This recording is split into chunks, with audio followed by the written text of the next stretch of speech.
Fala pessoal, muita gente me escreve ou surge essa dúvida também muito comumente durante minhas aulas, me questionando da seguinte situação: por que eu devo colocar mais potência de módulo do que a potência máxima do meu inversor?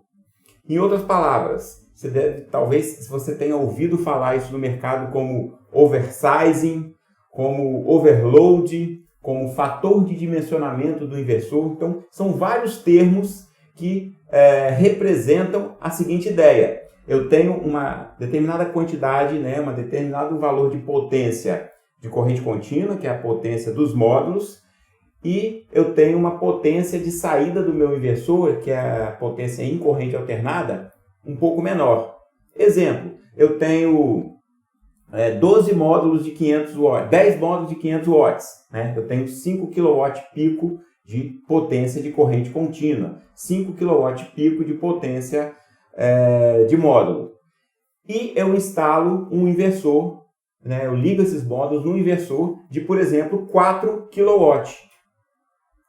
Então você vê que há claramente uma diferença, um descasamento aí entre a potência máxima do inversor e a potência dos módulos. E a pergunta é: por que o mercado faz isso? Por que é recomendado fazer isso? E por que é um bom negócio, é uma boa ideia fazer esse tipo de coisa? Eu vou te explicar hoje aqui com os desenhos, com os gráficos e com uma explicação que vai fazer todo sentido para você, beleza? Antes de eu começar aqui, antes de eu vir aqui para o quadro, eu queria que você curtisse esse vídeo, colocasse aí, fizesse inscrição no nosso canal, ativasse as notificações, porque esse projeto, o projeto Cursol, você pode ver aqui, ele já está há 109 semanas, a gente tem já 109 aulas como essa, que elas são produzidas gratuitamente, elas são disponibilizadas por um período gratuitamente no YouTube. Depois, dependendo da aula, ela vai para os meus cursos pagos, ela vai para os meus alunos dos meus cursos de mestrado, dos meus cursos de graduação, ou pode ser que ela fique indefinidamente pública também no YouTube. Ou seja, é uma forma, você simplesmente dando um like aí, fazendo um comentário, colocando a sua pergunta, se inscrevendo no canal, é a forma de, vamos dizer assim, entre aspas, patrocinar esse projeto que visa levar uma informação técnica, informação de qualidade para o mercado de energia solar. Combinado assim? Beleza? Então, vamos lá. Vamos entender de uma vez por todas por que é um bom negócio fazer o oversizing. Então, eu começo desenhando aqui, Vamos ver se eu estou bom hoje de desenho. Então, a gente sabe que uma curva típica de geração solar, ela tem mais ou menos um formato como esse aqui. Iniciando aqui, então, isso aqui, vamos colocar um eixo, Então, isso aqui seria o eixo de potência, que também pode ser entendido, porque vai ter o mesmo formato, como um eixo de irradiância, cujo símbolo é o G. Então, posso colocar aqui também irradiância ou potência. Melhor escrever, do que botar simplesmente o símbolo. Vamos botar aqui irradiância. E aqui embaixo, no eixo horizontal, eu tenho o tempo, apresentado aí pelas horas do dia. Então, a gente pode dizer que aqui, praticamente aqui é zero, e ele começa, e no momento que ele começa, eu vou colocar de uma forma aproximada, aí, para uma determinada época do ano, isso começa às 6 horas da manhã, e ele vai com uma produção, que vai se encerrar aproximadamente aqui às 18 horas. Isso aqui é a típica curva do sino, do chapéu, que a gente está bem acostumado, E aí, o que acontece? Isso aqui é a potência produzida pelo meu módulo, o meu módulo. Então, ele consegue entregar isso aqui. Então, vamos colocar aqui, a máxima, vou botar aqui, potência máxima do meu módulo.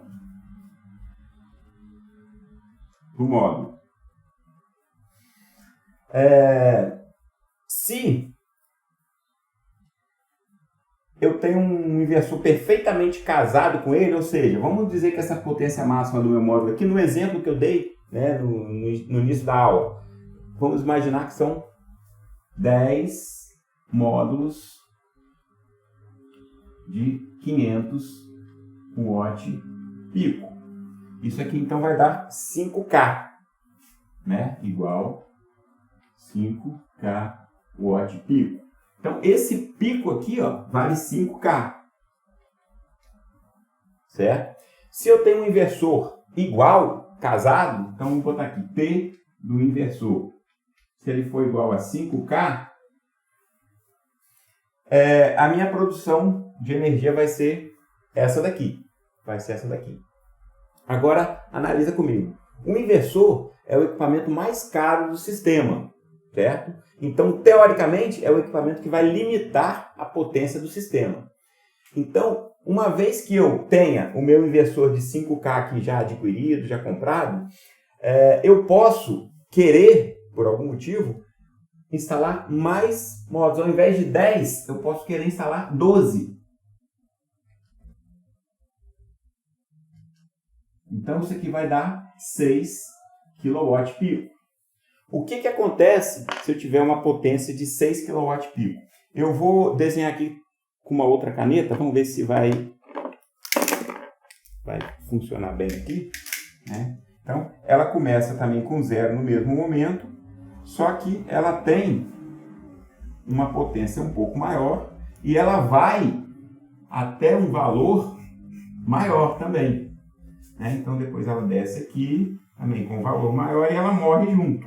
Então, observa que essa curva aqui em azul, que eu tentei desenhar aqui, ela tem um pico que vai estar aqui no 6 kW, tá?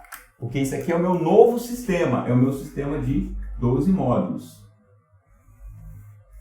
É o meu sistema aqui de 12 módulos. O que acontece? O meu inversor, ele não vai ser capaz de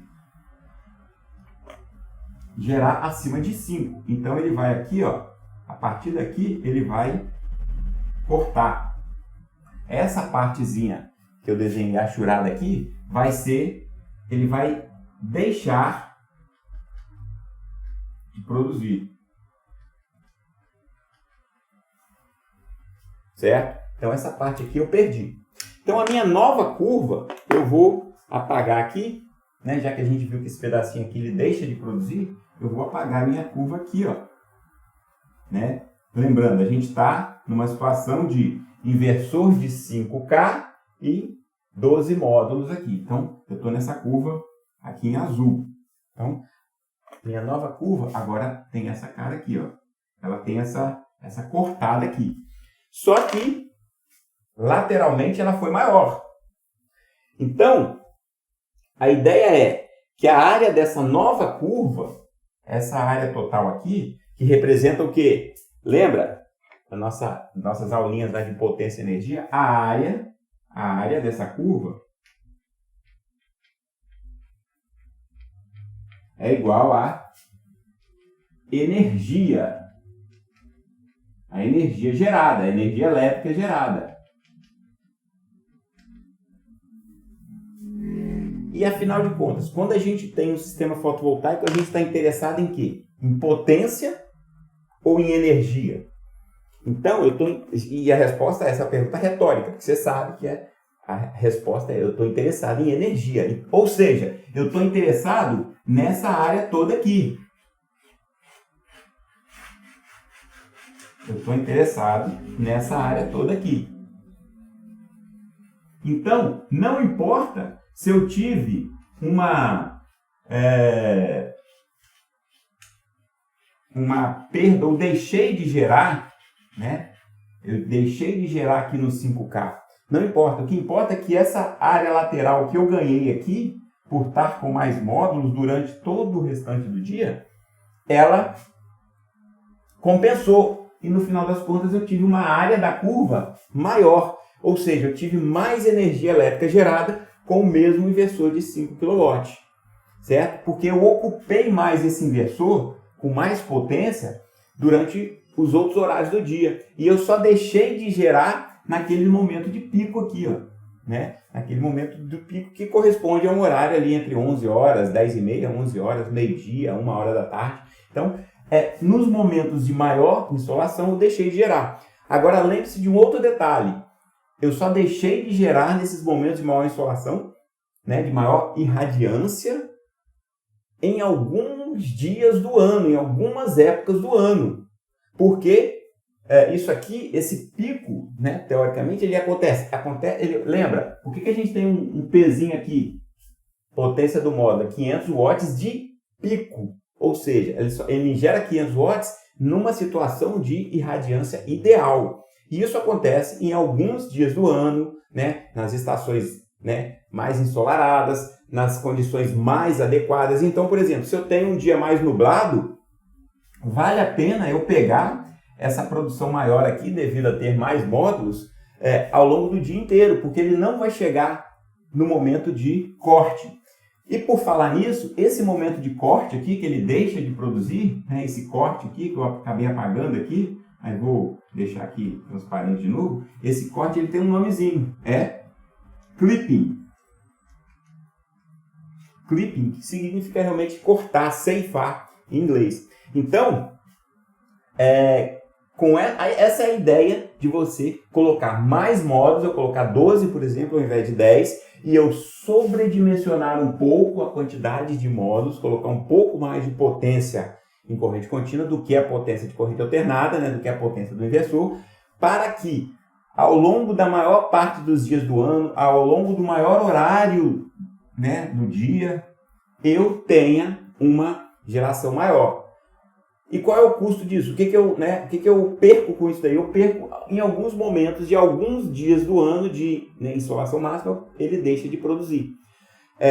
E aí você pode estar se perguntando nesse momento, por que eu estou falando isso? Porque eu sei que muitos alunos me perguntam nessa hora da aula, nesse horário, eles me perguntam: pô, Flávio, mas se eu tiver um dia de verão, né, céu limpo, sem nuvem nenhuma, perto do meio-dia, o módulo tentando gerar os 6 kW pico, isso não vai sobrecarregar o inversor? Isso não vai forçar demais o inversor? E a resposta é não.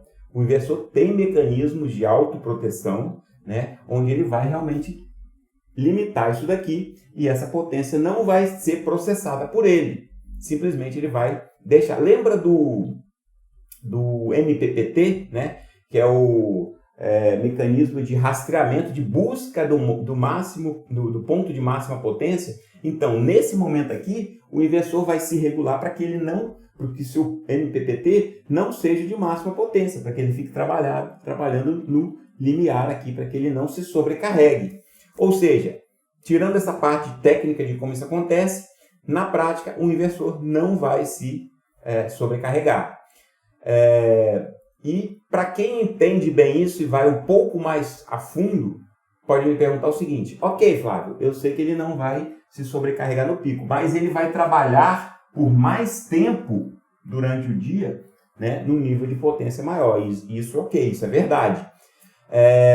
Porém, o inversor ele é dimensionado para isso. Seu sistema de resfriamento, seus coolers, né, seus ventiladores, todos eles são dimensionados para trabalhar durante todo esse tempo, né, em uma potência próxima da nominal, ou seja, para ele trabalhar mais próximo, ele tem um fator de carregamento mais próximo do 100%, isso não tem problema nenhum, o fabricante prevê, e ele inclusive recomenda, né, se você pegar a documentação técnica de muitos inversores, o fabricante recomenda que o fator de dimensionamento do inversor seja acima de 1, seja mais. Você possa colocar uma sobrecarga na potência de entrada de 10, 20, 30% em alguns casos. Beleza? Pessoal, essa foi uma aula bem rápida, bem direta ao ponto, para esclarecer graficamente, para esclarecer num passo a passo, num raciocínio lógico, para que isso faça sentido para você, para que isso seja mais tranquilo possível, para que não gere dúvidas mais. Legal?